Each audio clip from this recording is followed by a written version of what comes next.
E hoje eu vou falar sobre Recurrent Processing Theory, que é uma teoria da consciência muito conhecida e que tem a ver com uma coisa chamada redes neurais recorrentes na inteligência artificial. E basicamente essa teoria tem a ver com você ter uma visão de que coisas no cérebro acontecem em redes recorrentes. O que são redes recorrentes? São redes que elas têm loops córticos de comunicação e processamento que são importantes para diversas funções cerebrais. Então, por exemplo, a visão. Do ponto de vista dessa teoria, você obviamente vai usar seus olhos, que a informação vai até passa pelo quiasma óptico, passa pelo núcleo subtalâmico, lateral e coisa do tipo, até chegar na parte traseira do seu cérebro, que é o V1, V2, V3, V4, que são partes do cérebro com relação ao processamento dessa visão. Só que não para aí. Vão ter processos recorrentes que vão para o seu córtex pré-frontal, para o hipocampo com relação a você entender as coisas de forma espacial, questões relacionadas à memória. Normalmente, por exemplo, no giro fusiforme, reconhecimento facial. Então, segundo essa teoria, esses processos de loops corticais recorrentes é o que cria o efeito da consciência. Obviamente, essas questões existem, mas não necessariamente tem a ver com consciência. É uma teoria que não tem ainda aprovação. E aí, gente, é isso aqui. No episódio de hoje eu vou falar sobre a questão se o Maya realmente consegue atingir o nível do que é chamado de Strong AI na literatura acadêmica, que é o Maya forte, seria a tradução, ou AGI, né, que é Artificial General Intelligence, se é possível realmente o Maya chegar nesse nível. Então tem teorias da consciência que são a favor e contra a possibilidade da criação de uma IA forte. Quais são uma das teorias a favor? Por exemplo, a teoria da integração da informação, de Giulio Tononi, tem uma visão mais computacional dos neurônios. Neurônios funcionam como portas lógicas de comunicação entre si. Então isso a gente poderia dizer que nesse contexto, se essa teoria estiver correta, que normalmente não necessariamente é verdade, né? Ela acreditaria que é possível. Outras teorias como Orchard Theory, que é uma teoria com relação à consciência também, mas mais para a parte de física, que também tem vários papers falando contra e a favor dela, diria que a consciência não é computável. Então, se a Orchard Theory estiver correta, teorias parecidas, então seria impossível criar uma IA consciente.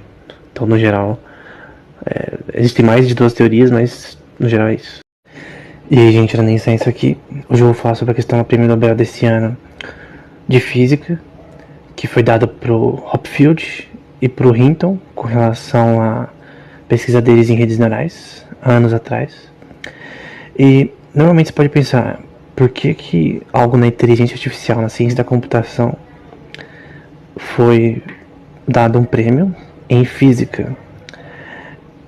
Um ponto a favor: vários modelos de inteligência artificial são extremamente importantes para a física atualmente. Não que a física resolva todos os problemas, na química, na física, na matemática em si, problemas como traveling salesman, coisas do tipo, né? Mas alguns foram resolvidos, como a questão de envelopamento de proteínas, que é uma questão química. Porém, o que eles desenvolveram foram questões com relação a algoritmos de optimização. Hopfield não, Hopfield é mais um modelo, né? O Hinton foi um algoritmo chamado Gradient Descent, uma das coisas mais importantes, entre outras coisas posteriores, envolvendo deep learning e coisas do tipo. Porém, um ponto é que normalmente se dá o Turing Award para isso. E, se não me engano, eles receberam, que é tipo como se fosse o prêmio Nobel da ciência da computação. Então, é estranho, mas enfim, a gente tem que aceitar agora, né? E aí, gente, era nem isso aqui. Hoje eu vou falar sobre uma coisa chamada Neurodarwinismo ou Darwinismo neural, né? Que é uma teoria com relação a... é uma teoria evolucionária, né? De como tem essa importância na embriologia, né? Na neuroembriologia, que é como acontece a formação do cérebro, né? Questões como migração neural e coisas do tipo, neurogênese, que não acontece somente no feto ou na criança, ou do adolescente, acontece até na fase adulta. A neurogênese é a criação de novas conexões de neurônios, né? De novos neurônios. Então, a gente pode dizer que tem uma coisa chamada neurogênese adulta, né? É uma coisa que já é um tema de algumas décadas, né? Mas o ponto é que esse darwinismo neural, né, seria uma questão de que você tem fortalecimento de conexões que são mais eficientes, talvez de uma forma competitiva e de seleção natural com relação às conexões que são as melhores. Então, nesse sentido, seria, tipo, entre aspas, um algoritmo de optimização de eficiência para ter a maximização das melhores conexões de redes neurais físicas, né? Na forma que a embriologia funciona. Não necessariamente é verdade. E aí, gente, Enem Science aqui. Hoje eu vou falar sobre uma questão importante de robótica e inteligência artificial, né? Normalmente, os avanços da robótica atuais, elas dependem muito de alguns modelos que são mais interessantes para fazer os sistemas aprender a andar, a conseguir se mexer de forma parecida a um ser humano da vida. A principal é Reinforcement Learning, que é um modelo de IA com relação a recompensas e penalidades, né? Então você recompensa numericamente o sistema usando uma coisa chamada equação de Bellman. Quando ele faz uma coisa correta, de repente mover o braço de uma forma para pegar uma bola, para pegar uma caneca, e penalizar quando ele não consegue, quando ele derruba a caneca, quebra, enfim. Tem outro modelo chamado Imitation Learning e Behavioral Cloning. Esses dois são parecidos, tem algumas diferenças, mas eles copiam o comportamento de uma pessoa. Então você tem formas de mensurar o movimento de uma pessoa e fazer um robô clonar isso. Normalmente, se você vê pesquisa do Escuro Labs, né, e da Hanson Robotics, isso daí é feito com Deep Learning, aplicando essas técnicas, mas também usando uma coisa chamada Geminoid, né, que é um Android que é parecido com uma pessoa base, né, uma modelo, enfim. Então, basicamente, qual o grande problema de enviar pessoas a Marte, né? Além da questão de logística, de questão de agricultura e coisas do tipo, tem um problema que é mais difícil do que todos esses, né? O da agricultura, de repente, pode até ser resolvido com questões de engenharia genética, GMOs, né? E coisas do tipo. Porém, o grande problema é o que é chamado de magnetosfera, né? Então, a Terra tem um campo magnético ao redor dela, com relação à rotação do núcleo, se movendo a uma certa velocidade, que cria o campo magnético que protege contra os neutrinos solares, partículas, chuvas de partículas que vêm do Sol, que atingem a Terra. Só que Marte, infelizmente, tem um núcleo meio que paralisado. Isso significa que não tem uma magnetosfera suficiente para proteger de certas partículas, né? E sem isso é impossível viver lá, colonizar de uma forma sustentável, né? Então, resolver o problema da agricultura não é o suficiente. Tem propostas de criar uma magnetosfera artificial, né? Normalmente envolve uma questão logística de urânio, de levar o urânio para lá de uma forma extremamente massiva, e outras questões que tornam tudo isso extremamente impossível. E aí, gente, nem sai isso aqui. Eu vou falar sobre Spike Time Independent Plasticity, que é uma coisa que a gente viu no nosso curso de inteligência artificial lá no YouTube, sobre como é importante para novos algoritmos de inteligência artificial, né, de você ter uma base biológica para criar novos modelos que tem uma base mais, não só inspirada, mas cada vez mais estruturada na neurociência, né? Vários avanços da inteligência artificial vêm da neurociência, né? Então, o que é o Spike Time Independent Plasticity, né? Bom, primeiro, o que é plasticidade neural, né?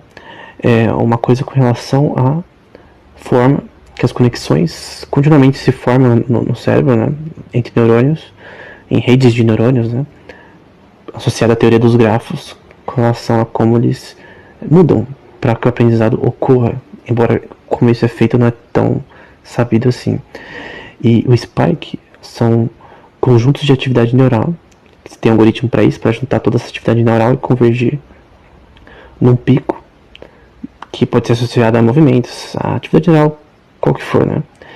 E o que induz Esse Spike Time Dependence Plasticity é uma coisa chamada Long Term Potentiation e Long Term Depression, que são relacionados a induções dessa atividade que convergem parcialmente no aprendizado.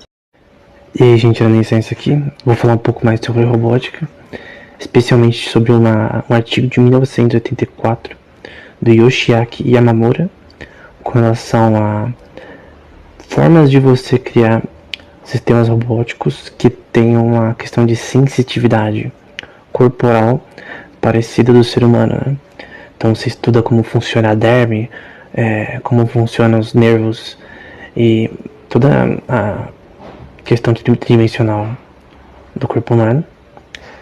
E aí você quer criar, por exemplo, uma mão robótica, até para questões prostéticas, que simule seja similar à do ser humano, né? Seja inspirada, né? E normalmente o material mais interessante para aplicar o que ele escreveu há muito tempo atrás, né, é o grafeno, né? Então tem artigos, eu já falei disso no meu canal, num curso que eu dei sobre inteligência artificial, acho que está com 27 aulas, tem uma aula sobre essa questão de aplicações da robótica, né, e da inteligência artificial, e tem essa questão de você usar grafeno, que é um material que é mais fino, né, maleável, que você pode ter questões de sensitividade de calor, de pressão e coisas, por exemplo, que fazem uma mão ser mais real. E, gente, na ciência aqui, hoje eu vou falar sobre biologia comportamental e, em parte, eu descobri esse tema numa série de palestras do Robert Sapolsky, em que ele, com vários detalhes, fala sobre essa questão. Tem até o livro dele chamado Behave, com relação a esse tema, né, com um pouco mais de 1000 páginas. E o que é biologia comportamental, né? Tem vários temas associados, que você pode ter, por exemplo, falar da biologia comportamental com relação a animais e a seres humanos, né? Tem várias similaridades, tem várias diferenças, né? Então, questões endocrinológicas, por exemplo, são importantes. Endocrinologia tem uma parte das palestras que falam sobre isso, né? Sobre coisas com relação à forma como o córtex pré-frontal é importante para questões sociológicas de uma espécie, e a basal ganglia também, efeitos nela podem causar problemas com relação a não só questões motoras, mas também comportamentais, questões relacionadas à parte de hormônios, né? A produção de hormônios em certos estágios que podem mudar temporariamente como uma pessoa se comporta em certos contextos, né? Então é um tema muito amplo. E aí, gente, analisar isso aqui. No episódio de hoje eu vou falar sobre o Prêmio Nobel de Química desse ano, que foi pro grupo da DeepMind, que conseguiu criar uma coisa chamada AlphaFold, que resolveu um problema que era considerado NP-hard, né? Que na ciência da computação quer dizer que é um problema que não tinha nenhuma solução rápida, né? Nenhum algoritmo que fazia isso rapidamente, que é o envelopamento de proteínas, né? Que é prever como estruturas proteicas se formam. E isso era um problema até citado num filme de ciência da computação que se chama Traveling Salesman. Recomendo muito esse filme para qualquer pessoa que curta a área. Acho que para qualquer pessoa até que gosta de política, qualquer tipo de coisa assim. E ele cita no filme que envelopamento de proteínas, na época, né, do filme, era impossível, né? Como que eles resolveram isso? Foi usando inteligência artificial com algoritmos supervisados, né? Então eles pegaram um banco de dados de proteínas do Protein Data Bank e usaram algoritmos que categorizavam os dados, né, com relação às proteínas para treinar o sistema em um sistema que poderia se chamar de um supercomputador. Normalmente você usa tecnologia da nuvem para isso, e no fim resolveram um problema. E aí, gente, é ciência aqui. Vou falar um pouco mais sobre biologia comportamental, e uma coisa que é falada muito no curso do Robert Sapolsky, né, é a questão associada a, por exemplo, agressão. Então, normalmente associada a serotonina, mas você não pode pegar um neurotransmissor, neuroreceptor e falar que só aquilo que produz um certo comportamento, mas a gente pode dizer que em parte serotonina, até em certos animais, né, como crocodilos também, tem estudos com relação à neurociência do cérebro deles, que tem regiões com uma taxa bem alta de serotonina, né? Além disso, tem aula sobre etologia, né, que é uma área com relação ao estudo de comportamento de animais, né? Tem livros somente sobre essa questão de comportamento animal, e tem algoritmos inspirados no comportamento animal e de insetos, né? Como, por exemplo, o anti-bee colony, né? Que é um algoritmo que é para optimização, por exemplo, em scheduling de processadores e coisas de logística, por exemplo. E normalmente você pega o exemplo de formigas e você tem um sistema de feromônios e você quer achar o menor caminho entre A e B, e aí você usa esse sistema entre aspas de formigas para criar um sistema mais optimizado. E aí, gente, era nem ciência aqui. Hoje eu vou falar um pouco sobre genética, sobre o que é um exon, ou exons e introns. Então, basicamente, no começo dos anos 2000, pela primeira vez, sequenciaram totalmente o genoma humano, né? Que é a sequência de nucleotídeos que formam sua base genética como um todo, né? De adenina, guanina, citosina e timina, sendo trilhões no ser humano, né? Para outros organismos é um valor bem menor, né? Se você pegar bactérias ou tipos de vírus, né? Você vai ver que algumas têm algumas centenas ou milhares de bases de nucleotídeos apenas, né? Bom, essas bases, elas formam os 20 aminoácidos que compõem as proteínas. E nessa sequência genética a gente tem o exon, que são aqueles genes que têm uma função de fato, sequências que têm uma função proteica de transcrição, e essa transcrição vai ser importante para questões metabólicas, questões de probabilidade de você ter certa doença hereditária e coisas do tipo, né? E tem os introns, que é a maior parte que não tem uma função prática, pelo que parece, né? Porém, foi visto que introns tem uma questão de função regulatória na transcrição dos exons, né?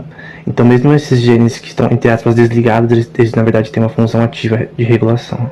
E aí, gente, eu nem ciência aqui. Hoje eu vou falar sobre competição darwiniana, né? Que o Darwin fala no livro dele, Origem das Espécies, né? Na versão final, em que ele fala sobre a competição de animais dentro do seu habitat, com relação aos recursos escassos que tem nesse sistema, e que o objetivo é a maximização da sua homeostase, né? Homeostase, até no ponto de vista animal, literalmente você comer, beber o suficiente para que suas funções metabólicas básicas funcionem e que você viva, né? Então, animais, por exemplo, um lobo ou uma alcateia de lobos, eles têm que maximizar a probabilidade de sobrevivência deles no habitat que eles estão, né? Cada habitat vai ser diferente, né? Tem diversos tipos de espécies e elas lutam nesse contexto que pode ser visto como um diagrama de Voronoi, né? Que divide as áreas que cada espécie fica. Você tem questões de migrações de espécies e coisas do tipo. E é literalmente uma competição de sobrevivência com questões, entre aspas, econômicas com relação à estratégia dentro de diversos grupos de espécies com relação aos seus adversários, né? Presas contra predadores, porque elas comem plantas, né? No caso, são herbívoros, os predadores querendo disputar por caça, enfim, e coisas do tipo. E aí, gente, era nem ciência aqui. Hoje eu vou falar sobre uma coisa que eu falei no livro Princípio Econômica Volume 2, numa versão que ainda não foi publicada, que é o chamado de One Person Economy, né? Uma economia com apenas uma pessoa. Aí você pode falar, como que uma economia vai ter uma pessoa só? Um exemplo mais prático disso é no livro do Robinson Crusoe, do século XVIII, de uma pessoa que fica presa, né? É uma história fictícia de uma pessoa que fica presa numa ilha do Caribe. E essa pessoa agora tem que sobreviver. Ela tem que pescar, ela tem que fazer fogueira, pegar lenha, ela tem que fazer sua casa, né? Ela tem que pegar recursos presentes na natureza para maximizar sua probabilidade de sobrevivência, né? Maximizar sua homeostase. A questão é que ao uma pessoa estar nesse sistema, ela tem que interagir com um outro sistema do ponto de vista econômico, o que é chamado de talvez economia ecológica, né, que é associada à fauna, aos animais que estão em completa competição de predadores com herbívoros e coisas do tipo, pelos recursos daquela ilha, né? Então, basicamente, você tem uma pessoa interagindo com outro sistema que está em completa competição e aí tem que ser um agente para que vire um predador para realmente conseguir maximizar a sua capacidade de sobrevivência, como se fosse um animal, talvez, né? E aí, gente, era nem ciência aqui. Agora eu vou falar sobre glucocorticoides. Eu ouvi falar dessa questão da relação deles com o estresse numa palestra do Robert Sapolsky, né, em alguns artigos dele. Basicamente, o estresse tem várias questões psicológicas da razão deles e tal. Ele induz por conta do hipotálamo, né, que regula essas questões hormonais, em comunicação com a glândula pituitária, né, e com o córtex adrenal.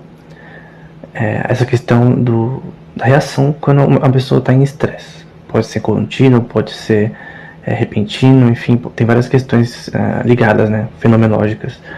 Mas basicamente, você tem no fim um aumento de cortisol, né, tanto o CRH e a CTH são hormônios também que estão presentes nesse pathway com relação a isso, mas no fim, no córtex adrenal é produzido o cortisol, o aumento de cortisol, e com relação ao hipocampo, né? Tem várias questões associadas a isso, né?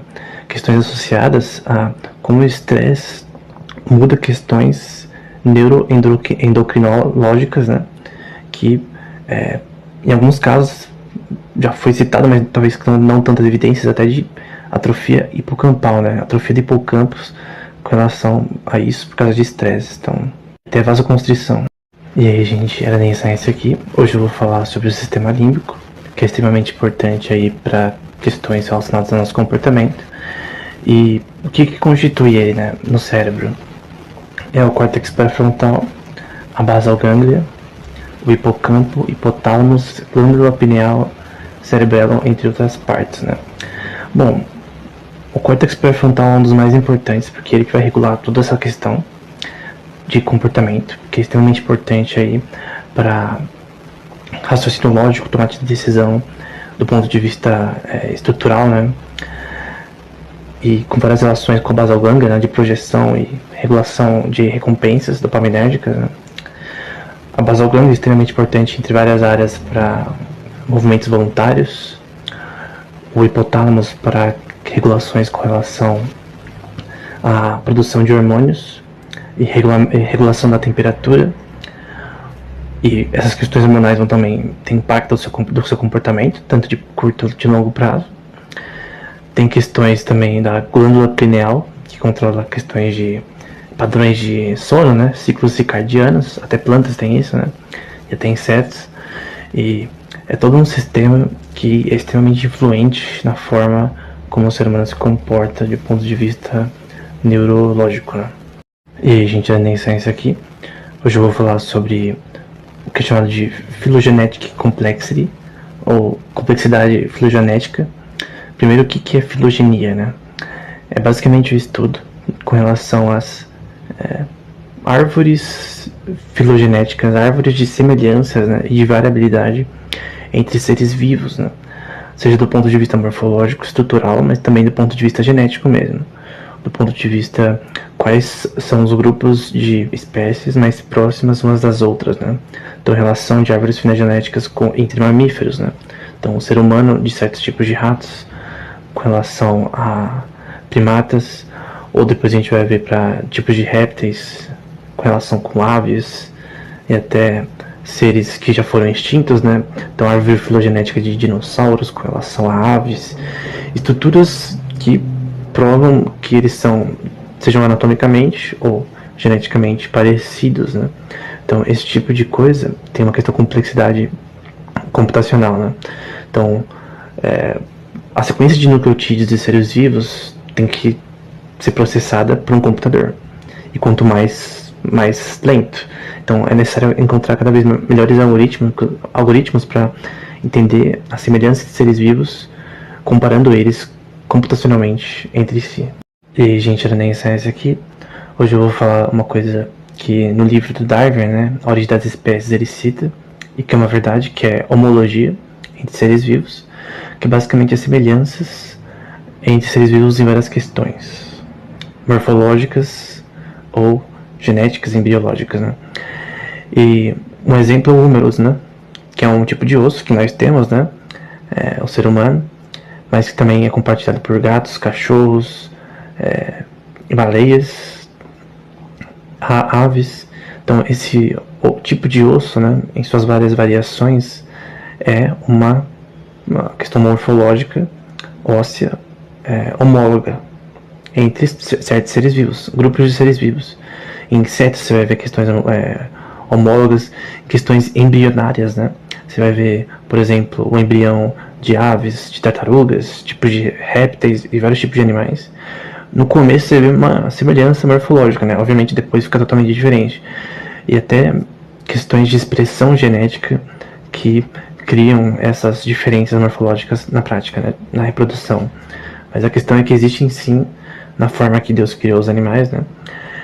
E todos os seres vivos, uma questão de semelhanças que são tão compartilhadas que a gente chama de homólogas. E aí, gente, era nem science aqui. Hoje eu vou falar sobre uma patologia, uma desordem embriológica chamada osteogênese imperfecta, que é associada a dois genes, que é o COL1 e COA2, que são relacionados à produção de colágeno desde a questão do embrião e causa efeitos de você vê vários ossos do raio-x serem meio que torcidos, né? Parecerem como se fossem tortos, né? E isso vem dessas mudanças desses genes, que vem de uma troca em um aminoácido, por exemplo, que é de glicina para cisteína. Então, um polimorfismo singular, né? Essa mudança em uma região específica causa esse efeito, né? Tem vários tipos de mutações que acontecem nesse contexto, né? Tem 4 tipos dessa desordem da osteogênese imperfecta, mas no geral um dos exemplos é desse polimorfismo, né? Dessa mudança num aminoácido específico, né?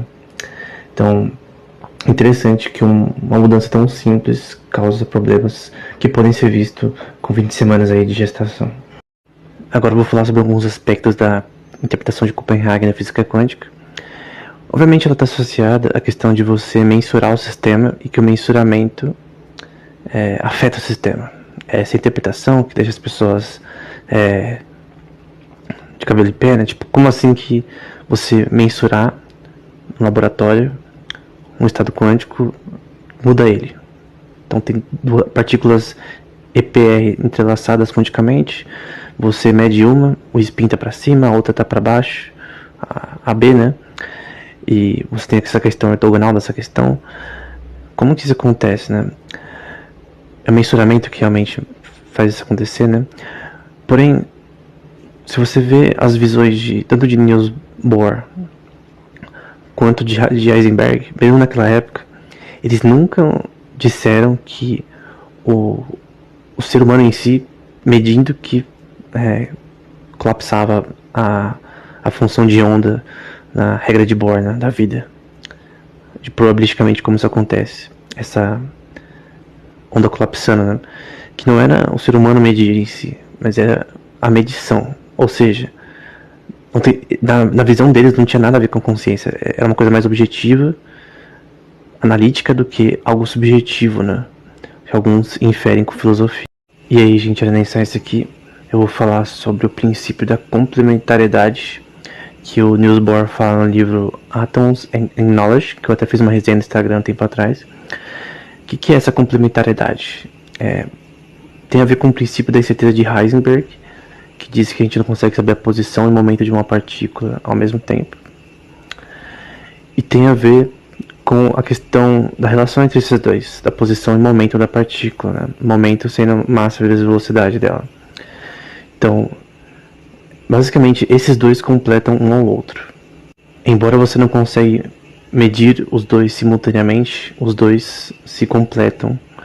E você tem também uma relação de conservação de energia nesse contexto, que ele também adiciona. Então, eu poderia explicar aqui do que eu já falei em outro vídeo, né? Sobre contextualidade, a princípio da síntese de Heisenberg, e sobre essa questão da complementaridade, em que você tem uma coisa chamada teorema de Noether, que é um teorema, são dois teoremas relacionados à conservação de energia na física, né? De invariantes que cancelam uma outra e falam que a física tem um sistema simétrico de conservação entre si. Então, basicamente, essa complementaridade entre a posição e momento da partícula nesse contexto é como se fosse uma balança nesse sentido. E aí, gente, era nem isso aqui. Hoje eu vou falar sobre Treconomics, que é um livro do Manu Sadio, que é um historiador de economia, e que ele fala sobre economia de Star Trek, né? Pra quem não sabe, Star Trek é uma série semelhante a Asimov. O Manu Sadia fala até dessa questão das referências, né? Da inspiração em relação à série, e Asimov uma delas, né? E dentro desse contexto, ele fala sobre o que é chamado de post-scarcity utopia, né?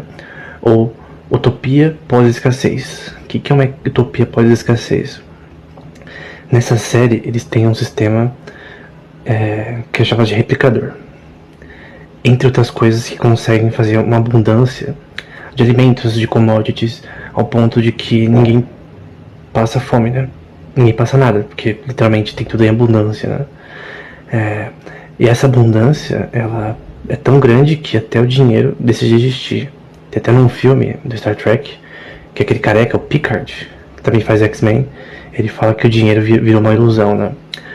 Porém, na minha opinião, é legal ver isso numa série, né? Mas isso não funciona na vida real.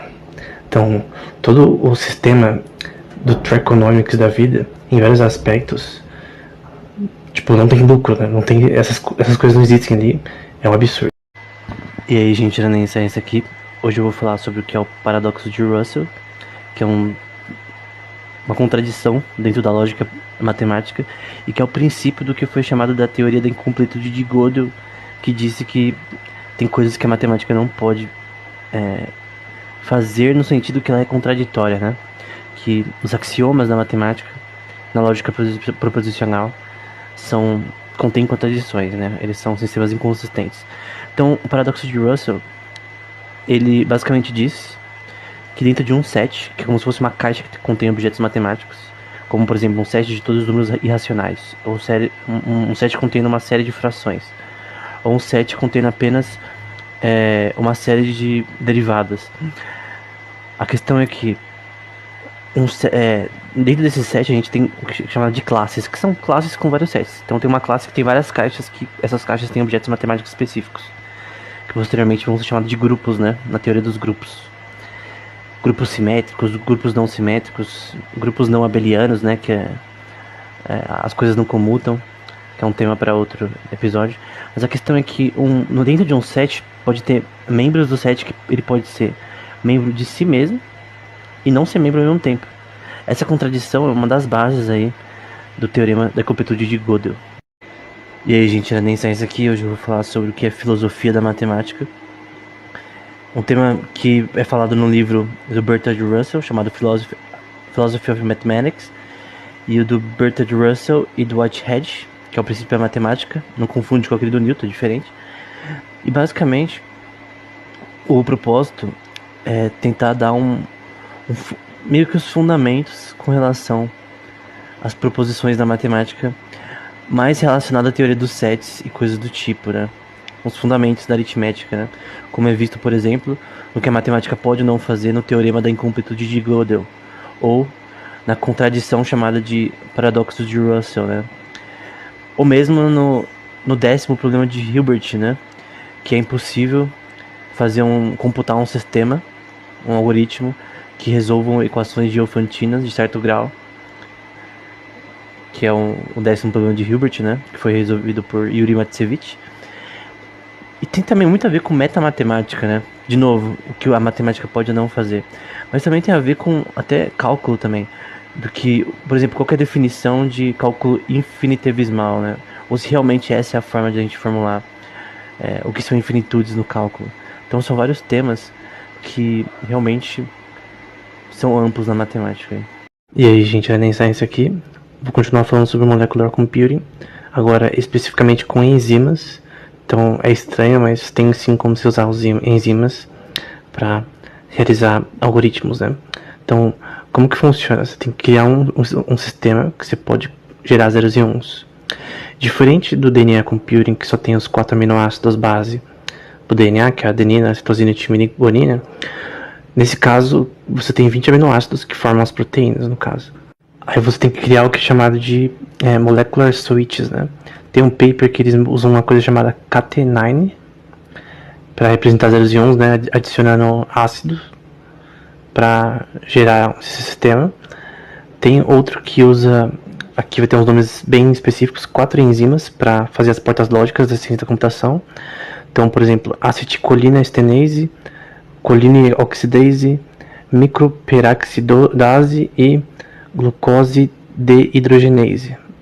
Então eles pegam essas 4 proteínas e como input eles colocaram acetilcolina, butirocolina, O2 e glicose, né? E conseguiram criar um sistema químico que zera zeros e uns e consegue fazer algumas computações, né? Então é algo usando química para gerar computação. E a gente vai iniciar isso aqui. Hoje eu vou falar sobre Peptide Computing, ou computação usando peptídeos. E tem vários tipos de peptídeos, a glucose pancreática, por exemplo, insulina, enfim. E tem como também, além das coisas que eu já falei sobre molecular computing, usando DNA, usando enzimas, fazer computação com eles, né? Como que funciona? Bom, a estrutura é assim, você vai ter uma computação paralela, usando uma coisa que é chamada anticorpos que grudam numa coisa chamada epitopes. O que é isso? É uma coisa que está no peptídeo. Então, tem o peptídeo, ele tem um epitope, pensa numa peça de Lego, que vai encaixar no anticorpo que tem que ficar nele, né? Para dar certo. Porque se quer representar zeros e uns aqui, você tem que fazer uma computação binária, né? De forma correta. Então, esse anticorpo vai grudar diretamente nessa peça de Lego, entre aspas. Você tem contextos aqui com relação à temperatura, pH e conteúdo de sal que vão ser importantes nesse contexto. E normalmente se usa etileno, glicol para performar esse sistema. A parte de bind, de grudar esses anticorpos nesses epitopes, né? Em geral, tem uma capacidade maior computacional que DNA Computing. E aí, gente, vai iniciar isso aqui.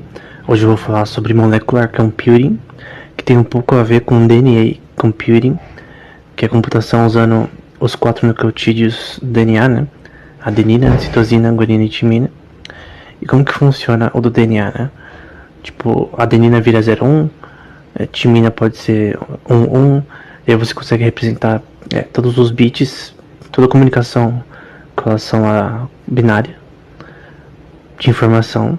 Você consegue representar, por exemplo, armazenar uma foto em base de nucleotídeos, né? Você já consegue fazer isso hoje. Edelman foi o primeiro cara que, em 1994, até ganhou um prêmio Turing por isso, né? É tipo o prêmio Nobel da ciência da computação, por ter feito algoritmos usando moléculas de DNA. Só que existem outras formas de molecular computing, né? Usando peptídeos, usando anticorpos nesse contexto, membranas, entre outras coisas.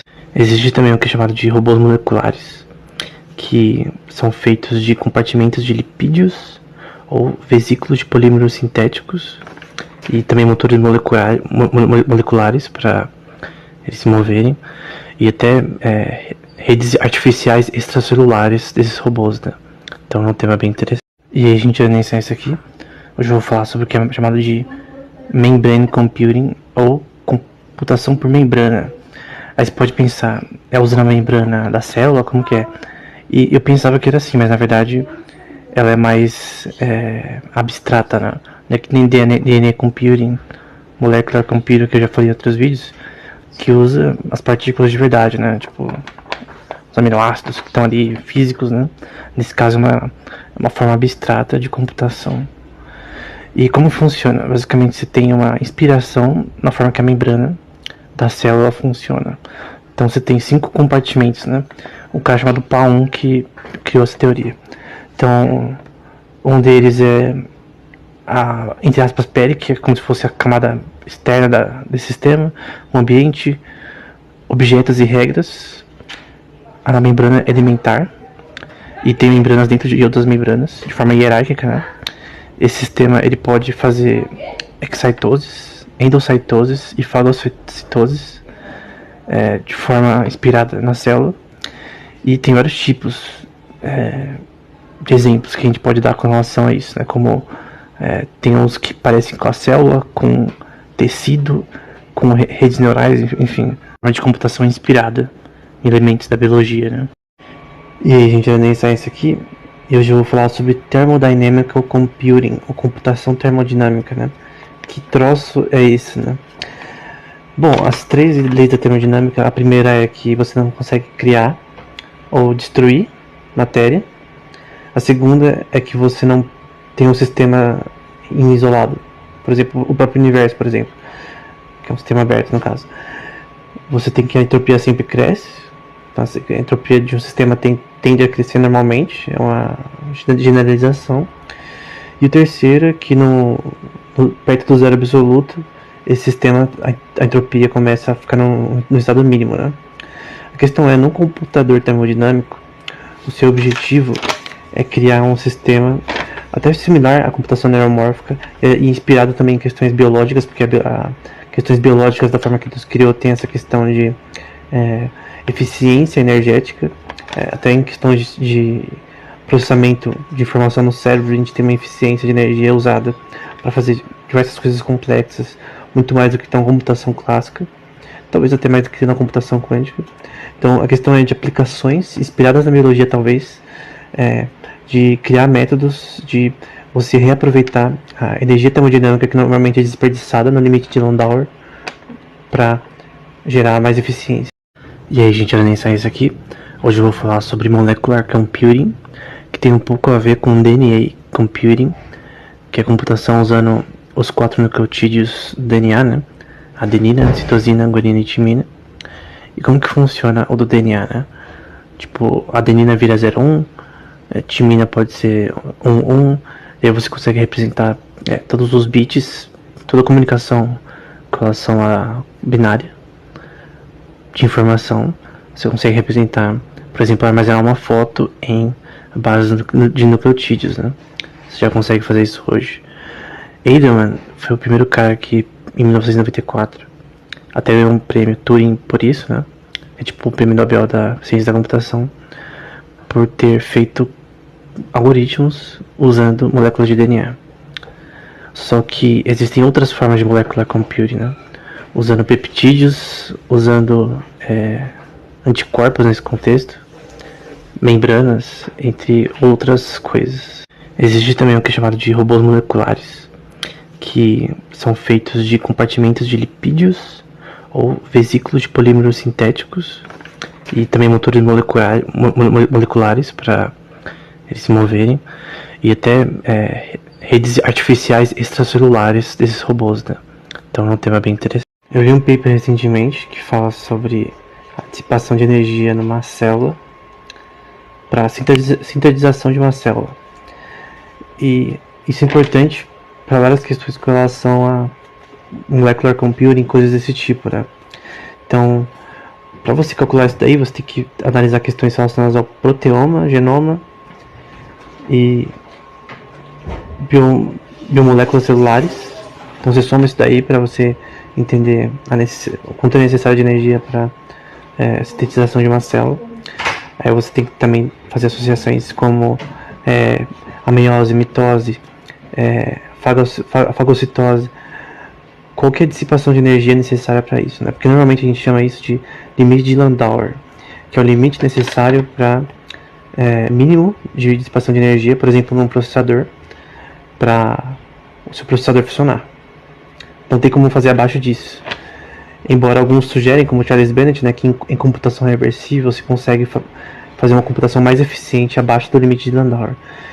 E eu já vi pessoas sugerindo que na célula o limite de Landauer também acontece a mesma coisa. Só que a gente sabe que a forma que o DNA funciona, ele tem computação reversível. Então a questão é, o limite de Landau, ele funciona da mesma forma para células que em processadores ou não? Eu falei em outros vídeos sobre Molecular Computing, né? Que é computação usando moléculas, outra usando química, né? Outra usando o próprio DNA. Só que tem outro tipo de computação que também é interessante, que não é abstrata, como a computação por membrana, né? Mas chama computação amórfica, né? Ou amorphous computing, também chamado de cellular computing. Então, no caso, é uma computação usando células, né? Células de verdade. E tem várias formas de você tentar fazer isso, né? Nesse modelo de computação amórfica, cada partícula tem memória e poder computacional nesse contexto. E aí você tem a concentração de certos sinais em DNA que ligam a certas proteínas, né? E também com repressores também que são associados a essas proteínas. E aí você tem um sistema de computação paralela, né? Lembra muito de celular autômata, né? Uma teoria de von Neumann, né? E aí, uma coisa também que eles usam é uma linguagem chamada Growing Point Language, com relação à parte de computação, e uma coisa chamada difusão morfogênica, né, que vem de Alan Turing, né? Mas é interessante que até computação com célula é algo interessante para novas fronteiras da computação. Gente, olha isso aqui. Hoje eu vou falar sobre Cellular Automata, que é uma teoria que veio de von Neumann e Stanislaw Ulam. Ulam, que era um matemático, que também participou do projeto da criação da bomba atômica, von Neumann também. E von Neumann também participou em parte da bomba de hidrogênio também. Bom, von Neumann é um dos pesquisadores mais importantes na ciência da computação. Ele foi um dos mais principais com relação à criação dos primeiros computadores, tanto teoricamente quanto na prática. E ele é muito querido pelo governo dos Estados Unidos por causa disso também, né? Bom, ele criou muita coisa. Falou sobre física quântica, sobre tópicos avançados na matemática, mas a teoria de celular autômata era uma teoria que ele chama de self-replication, né? E tem uma série de palestras sobre esse tema, em que ele disse que o objetivo era usar princípios da biologia para criar sistemas virtuais ou robóticos que se auto-replicassem e tivessem um sistema de não só reprodução, mas também de comportamento inspirado biologicamente, né? E interessante que tem palestras dele também que focam também em questões de fazer estruturas bacterianas, cianobactérias, ou até estruturas de órgãos tentando ser criadas de forma virtual para fins de simulação computacional, né? Então é muito interessante. Uma coisa que é importante para a teoria de celular autômata do von Neumann, além do conhecimento que até atualmente não é o suficiente em questões de embriogênese, morfogênese neural, né, que é a forma de criação de neurônios, né? A parte embriônica tem a ver com como seres vivos se formam desde o chamado de egg, né, do estado embriônico até o estado final, seja de gestação dos tipos de forma que seres vivos se formam, né? Uma coisa importante é chamado de Chemical Morphogenesis, que é um tema associado a Alan Turing. O que é isso? É provavelmente o primeiro paper da história sobre química computacional, que era um paper de Alan Turing, né? Que fala sobre a questão de como padrões, por exemplo, manchas em peles de leopardos, por exemplo, ou qualquer tipo de padrão de um ser vivo, emergem do ponto de vista embrionário. E uma coisa que faz parte disso é a questão de difusão química, né? Então, Turing fala nesse paper sobre a questão de como a forma que a difusão química entre vários aspectos ocorre, que cria esses padrões que a gente vê em animais. E para a teoria de celular autômata, ela quer recriar isso virtualmente, né? Então, qual é o objetivo final da teoria de von Neumann de celular autômata, né? Então, por mais que o von Neumann fosse um cara muito conhecido, famoso na sua época, né? Um cara extremamente importante até pelo governo, usou lá em questão de relacionados à computação e coisa do tipo, ele foi muito criticado por essa teoria do celular autômata, e por várias razões, né? Primeiro que essa teoria de autorreplicação parecia para muitos apenas um silogismo matemático simples, tipo, ok, uma teoria que não tem nenhuma aplicação prática, né? A questão é que tem palestras do von Neumann, no livro que está no comentário fixado desse post, que ele fala, por exemplo, sobre você simular o comportamento de órgãos, né? Então, ele fala também sobre neurociência da época, ele fala sobre questões relacionadas à reprodução diploide, a todo tipo de coisa. Sobre vários temas em biologia, ele demonstra conhecimento nisso. A questão é que o objetivo final, creio eu, é simular, por exemplo, um ser vivo completo num computador. Qual que seria a aplicação final? Assim, é uma supersuposição que obviamente é infundada, mas seria talvez, vamos supor, você conseguir testar uma vacina num sistema virtual. Você tentar criar um sistema tão igual a um ser vivo, virtualmente, que agora você pode testar coisas nele. No contexto de simulação de célula autômata, né, da teoria de von Neumann, o objetivo inicial era a autorreplicação, né? Então você quer, por exemplo, simular uma bactéria, você quer que ela se reproduza, você quer simular coisas como meiose, mitose, todo tipo de coisa que envolve em processo de replicação celular de repente. A questão é que depende do que você quer simular, mas o ponto de vista mais central e mais fácil de fazer, obviamente, é tentar reproduzir bactérias, né? Então você tem que estudar como ela funciona, como são os meios, mecanismos de reprodução, questões como taxa de sobrevivência, né, ou survival function de uma bactéria em um sistema. A simulação, por exemplo, você quer simular, por exemplo, em questões de física com relação a fluidos, então você entende de hidrodinâmica, simula isso num ambiente virtual, 3D da vida, e tenta simular suas bactérias que se reproduzem com as regras básicas que vêm da biologia, né? Obviamente, as regras, os predicados têm que vir da realidade, né? De como essas bactérias, por exemplo, se reproduzem. Aí você coloca as regras nesse programa e aí faz elas se reproduzirem nesse contexto, né? Mas tem uma questão de tentar uma dose de realidade nessa simulação. E aí, gente, nem science aqui. Hoje eu vou falar sobre uma coisa chamada hypercomputation ou hipercomputação, que é um tema na ciência da computação que tenta violar algumas regras aí das bases da matemática, né? Então, qual que são as bases da matemática? É normalmente a teoria dos sets e lógica proposicional, né? E dentro desse contexto, tem uma coisa que vem de Alan Turing, né? Que são números não computáveis, né? Então, tem problemas matemáticos que eles não podem ser computáveis, eles não podem ser realizados. O exemplo mais claro disso é o 10º problema de Hilbert. Dado uma série de equações difantinas de um certo grau, você não consegue fazer um computador que consegue resolver elas com números inteiros. Então, uma coisa que não pode ser feita por nenhum computador. E, além do 10º problema de Hilbert, tem a questão do problema da decisão, criado por David Hilbert. Então, dado um computador com um programa X, você tem que saber até qual momento que ele vai parar de funcionar, rodar o programa. E também Turing provou que isso é impossível, né? A hipercomputação, né, ela tenta dizer que tem formas, tem modelos, tem jeitos de você burlar o teorema da incompletude de Gödel, que é tudo que eu estou falando sobre aqui tem a ver com isso, com relação aos limites da computação. Mas na minha opinião, eu creio que isso não é possível. A tese de Church-Turing, de Alonzo Church e Alan Turing, que não foi descoberta pelos dois juntos, mas individualmente, mas esse é o nome, ela diz sobre o que a computação pode realizar. Então tem uma coisa de Alonzo Church chamada lambda calculus, que basicamente nesse contexto é tudo que a matemática pode fazer, e nesse caso pode ser computado numa máquina de Turing, que nesse sentido seria qualquer tipo de computador. Então, uma coisa que é chamada de máquina de Turing universal. Então, qualquer tipo de objeto matemático pode ser computado, né?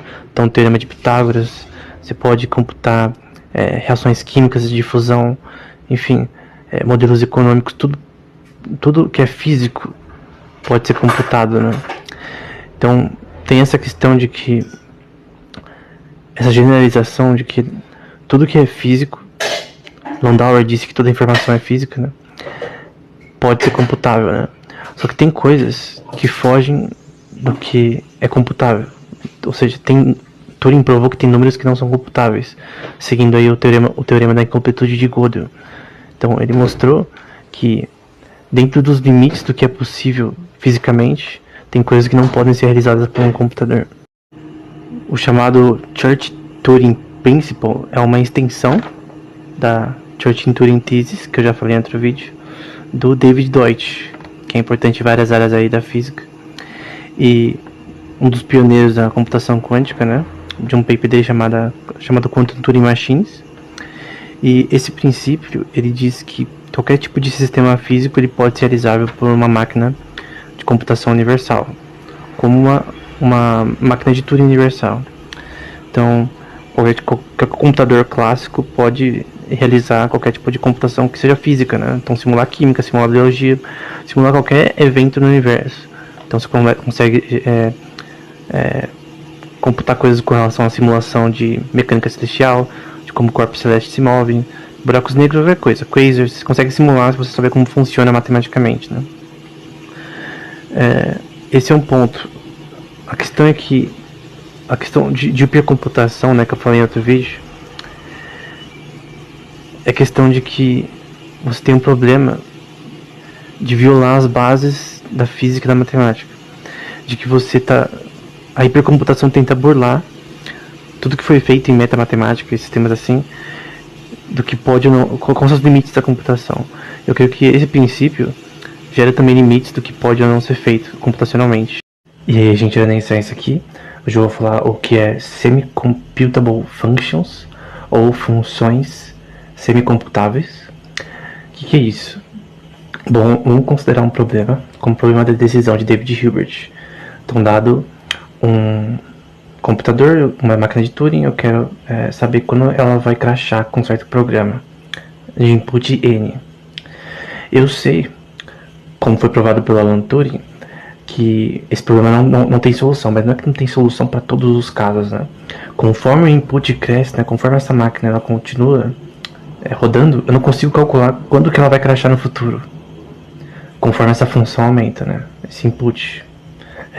Isso que não é resolvido. O 10º problema de Hilbert também, em equações diofantinas, não é que todas as equações diofantinas não têm solução com valores inteiros. É que quando a gente aumenta muito o valor, o input, não tem solução.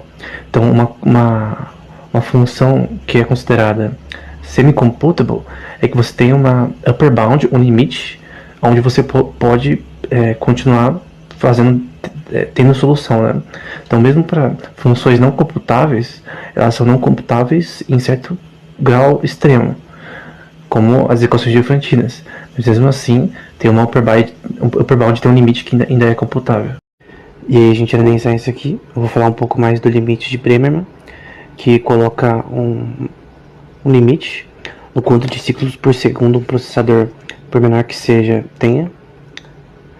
E ele dá um exemplo usando, sei lá, um sistema do tamanho da massa de hidrogênio, que é 1,67 vezes 10 elevado a menos 24 gm, né? A massa do hidrogênio. Ele fala, tendo em vista que o ciclo por segundo, o mínimo suficiente, né, é ser o quadrado dividido pela constante de Planck, que a gente viu anteriormente. Então ele calcula por massa de hidrogênio quanto pode ser processado, né? Aí diz que por massa de hidrogênio, nesse computador hipotético, né, que consegue lidar com os problemas que um transistor desse tamanho ia ter, você pode processar 2.3 vezes 10 elevado a 23 bits por segundo no máximo. Então é o máximo de ciclos por segundo, né, que você pode ter no computador qual seja, né?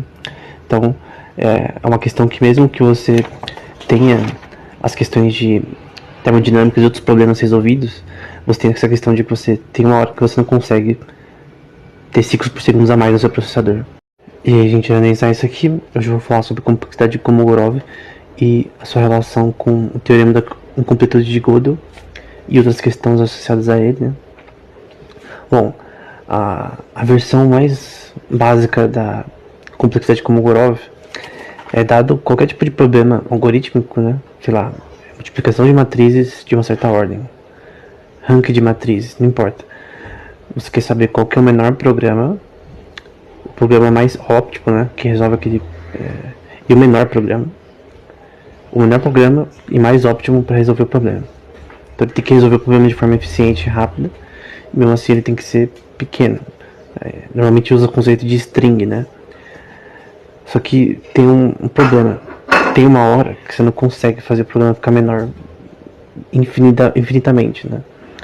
Então, basicamente você tem uma lower bound. Lower bound é como se fosse o mínimo necessário para operar aquela função. Então vamos supor que você quer gerar mapas de Minecraft, que é uma coisa que é computacionalmente bem complexa. Se você usar shaders e coisas, mods complexos e tal, em texturas, tem uma lower bound, tem o mínimo necessário para que aquele programa rode, né?